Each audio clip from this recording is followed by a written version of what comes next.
મિત્રો આજના વિડીયોમાં આપણે જાણીશું કે શ્રાવણ મહિનામાં ભગવાન શિવની પૂજા કેમ કરવામાં આવે છે અને શું છે શ્રાવણ મહિનાનું મહત્વ। તો તેના સંદર્ભમાં પહેલો પ્રસંગ આપણને શિવ મહાપુરાણમાં જોવા મળે છે। કહેવાય છે કે દેવતાઓ અને દાનવો વચ્ચે સમુદ્ર મંથન થાય છે અને તેમાંથી કાલકૂટ નામનું વિષ નીકળે છે અને ભગવાન શિવ આ વિષને તેમના કંઠમાં ધારણ કરે છે અને વિષ પાન કરવાથી ભગવાન શિવની અંદર તાપ વધવા લાગે છે અને ત્યારે ઇન્દ્રદેવ ભગવાન શિવની ઉપર જળની વર્ષા કરે છે અને ત્યારે ભગવાન શિવનો તાપ ઠંડો થઈ જાય છે અને કહેવાય છે કે આ શ્રાવણનો મહિનો હોય છે જ્યારે ઇન્દ્રદેવ ભગવાન શિવ ઉપર જળની વર્ષા કરે છે અને ત્યારબાદ ભગવાન શિવ દેવરાજ ઇન્દ્ર ઉપર અતિ પ્રસન્ન થાય છે અને ભગવાન શિવ દેવરાજ ઇન્દ્રને આશીર્વાદ આપતા કહે છે કે તમે આ શ્રાવણના મહિનામાં મારા ઉપર જળ વર્ષા કરીને મને શીતળતા આપી છે, તેથી આ મહિનો મારા માટે અતિ પ્રિય બની ગયો છે અને જે પણ ભક્ત આ મહિનામાં મારા ઉપર જળ અભિષેક કરશે એની ઉપર મારી વિશેષ કૃપા રહેશે। અને ત્યારથી શ્રાવણના મહિનામાં ભગવાન શિવની વિશેષ પૂજા કરવામાં આવે છે અને કહેવાય છે કે ભગવાન શિવ અને માતા પાર્વતી શ્રાવણના મહિનામાં ધરતી ઉપર વિચરણ કરવા માટે આવે છે અને તેથી આ મહિનામાં તેમની પૂજાનું વિશેષ મહત્વ છે। અને આ સંદર્ભમાં બીજો એક પ્રસંગ પણ શિવ મહાપુરાણમાં ઉલ્લેખિત કરવામાં આવ્યો છે કે જ્યારે માતા સતીના પિતા દક્ષ પ્રજાપતિએ એક મોટા યજ્ઞનું આયોજન કર્યું હતું, પરંતુ તેમને પોતાના જમાઈ ભગવાન શિવ અને દીકરી માતા સતીને આ યજ્ઞમાં આવવા માટેનું આમંત્રણ ના આપ્યું અને તો પણ માતા સતી પોતાના પિતાના યજ્ઞમાં જવા માટે ભગવાન શિવ આગળ જીદ કરે છે। ભગવાન શિવ ઘણું સમજાવે છે અને તો પણ માતા સતી પોતાના પિતાના યજ્ઞમાં બોલાવ્યા વગર ચાલ્યા જાય છે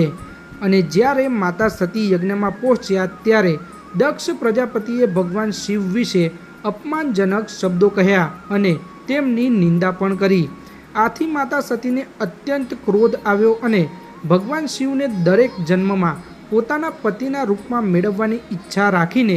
પોતાના પ્રાણ હવનકુંડમાં હોમી નાખ્યા અને ઘણો સમય વીતી ગયા પછી પર્વતરાજ હિમવંત અને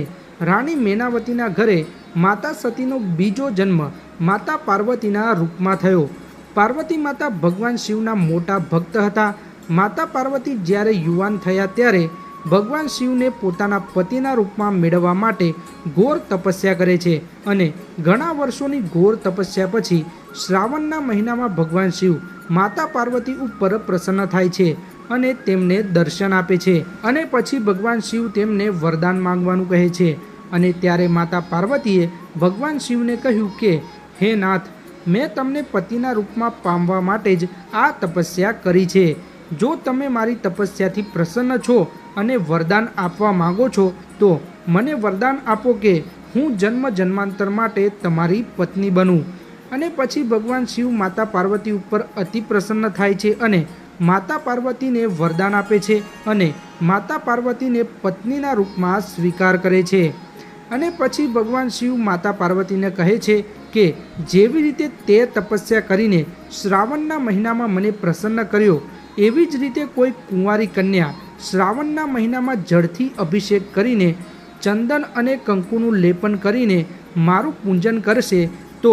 એને પણ મનવંચિત વરની પ્રાપ્તિ થશે। મિત્રો, વિવાહિત મહિલાઓ અને પુરુષો તેમના દાંપત્ય જીવનને સુખી બનાવવા માટે, સંતાન પ્રાપ્તિ માટે, ઘરમાં સુખ શાંતિ અને સમૃદ્ધિ માટે, વ્યાપાર નોકરીમાં પ્રગતિ માટે અને વિદ્યાર્થીઓ સારું ભણતર પ્રાપ્ત કરવા માટે આ પવિત્ર શ્રાવણ મહિનામાં ભગવાન શિવ ઉપર જળ ચડાવીને પૂજા કરે અને જેનાથી ભગવાન શિવ અને માતા પાર્વતી પ્રસન્ન થાય છે અને તેમની મનોકામના પૂર્ણ કરી અને તેમના જીવનને સુખમય બનાવી દે છે। તો મિત્રો, હવે તમને ખબર પડી જ ગઈ હશે કે શ્રાવણના મહિનામાં ભગવાન શિવની પૂજા કેમ કરવામાં આવે છે અને પવિત્ર શ્રાવણ માસનું આટલું બધું મહત્ત્વ કેમ હોય છે। તો મિત્રો, આવા જ રોચક અને ઐતિહાસિક વિડીયો જોવા માટે અમારી ચેનલને સબસ્ક્રાઈબ જરૂર કરો।